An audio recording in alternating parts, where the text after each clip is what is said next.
പൊതുവെ ബിസിനസ് ഓണർമാർ നേരിടുന്ന ഒരു പ്രശ്നമാണ് അവർക്ക് കമ്പനിയെ കുറിച്ച് നല്ല വിഷൻ ഉണ്ടായിരിക്കും.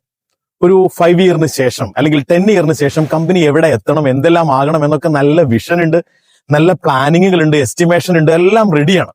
പക്ഷെ അവർ പരാജയപ്പെടുന്നത് അവരുടെ ടീമിലേക്ക് കമ്മ്യൂണിക്കേറ്റ് ചെയ്ത് താഴേക്കിടയിലുള്ള ആളുകളിലേക്ക് വരെ ഈ ഒരു വിഷൻ എത്തിക്കാൻ അവർ പ്രയാസപ്പെടാറുണ്ട്, അല്ലെങ്കിൽ അവർക്ക് കഴിയാതെ വരാറുണ്ട്. എന്തുകൊണ്ടാണ് ഇങ്ങനെ കഴിയാതെ വരുന്നത്?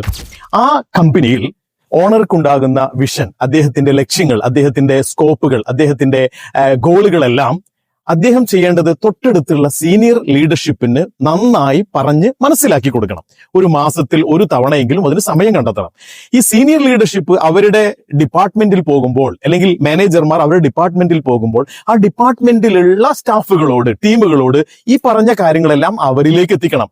അവർ താഴേക്കിടയിലുള്ളവരിലേക്ക് എത്തിക്കണം. ഇങ്ങനെയാണെങ്കിൽ കമ്പനിയുടെ chain of communication from owner മുതൽ അവിടെയുള്ള ഈച്ച് ആൻഡ് എവരി എംപ്ലോയീസിന് വരെ കമ്പനിയുടെ ലക്ഷ്യങ്ങൾ എന്താണ്, എവിടെ എത്തണം, 2030 കൂടി കമ്പനിയുടെ സ്റ്റാറ്റസ് എന്തായിരിക്കണം എന്ന് എല്ലാ ടീം മെമ്പർമാർക്കും അറിയണമെങ്കിൽ നല്ല ഒരു കമ്മ്യൂണിക്കേഷൻ ചാനൽ ഓണർ സൃഷ്ടിക്കണം. അത് അദ്ദേഹം എല്ലാ മാസവും നടത്തുന്നുണ്ട് എന്ന് ഉറപ്പുവരുത്തുകയാണെങ്കിൽ ആ എംപ്ലോയികൾക്കെല്ലാം, അല്ലെങ്കിൽ എല്ലാ എംപ്ലോയികൾക്കും കമ്പനിയുടെ ലക്ഷ്യത്തിനനുസരിച്ച് സഞ്ചരിക്കാൻ, ഓണറുടെ ആഗ്രഹങ്ങൾക്കനുസരിച്ച് സഞ്ചരിക്കാൻ കഴിയും.